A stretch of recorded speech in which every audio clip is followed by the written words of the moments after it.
বাবা না, যদি কোরআন মিথ্যা হইতো, যদি জান্নাত মিথ্যা হইতো, জাহান্নামটা মিথ্যা হইতো, আবু বকরের মতো বান্দা জান্নাতের টিকিট পাইয়া ওই সারা রাত নামাজে দাঁড়াইয়া কাঁদতেন না। মায়ার নবী বলেন, ও আবু বকর কেন কাঁদেন? বলে, হাসরের ময়দানের ভয়ঙ্কর হালাতের কারণে আমি কান্না করতেছি।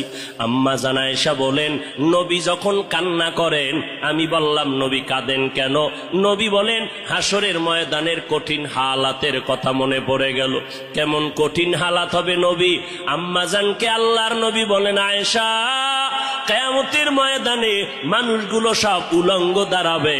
আল্লাহ পাক রব্বুল আলামিন ওই সিরিয়ার জমিনের মধ্যে বসে কাহ্হারিয়াতের সাইনবোর্ড লাগায়া বলবেন, লিমানিল মুলকুল ইয়াউম। আল্লাহ পাকের কুদরতের আওয়াজটা যখন হবে, হাসরের ময়দানটা থরথর করে কেঁপে উঠবে। ওদিকে আল্লাহ বলবে, সূর্য তুই কই? নিচে নেমে আসো। আম্মা জান আয়েশাকে নবী বলেন, ও আয়েশা, ওই হাসরের ময়দানে সূর্যটা যখন নিচে নেমে আসবে, সূর্যের গরমে মাটির জমিনটা পুরে হবে তামা। ওই সময় এমন ভয়ঙ্কর অবস্থা, অপরদিকে জাহান্নামের আওয়াজ।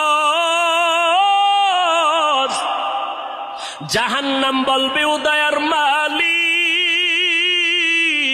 গুনাহগার গুলো আমার পেটের ভেতরে দাও, আমার পেটে ক্ষুধা লাগছে, তাড়াতাড়ি গুনাহগার গুলো দাও।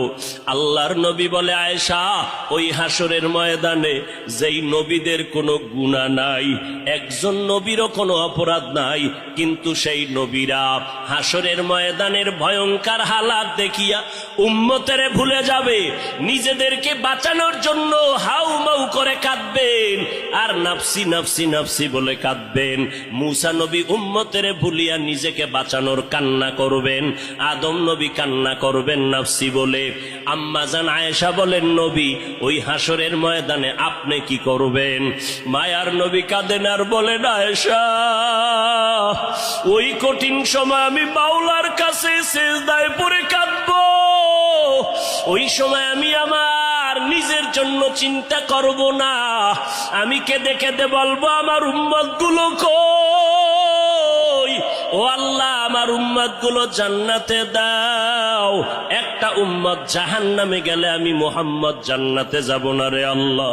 ও নবীর আশেকের দল, ওই আল্লাহর নবীর কথা মিথ্যা মনে করিও না রে বাবা। আমার নবী 63 বছরের জীবনে একটা মিথ্যা কথা বলেন না রে নবীর।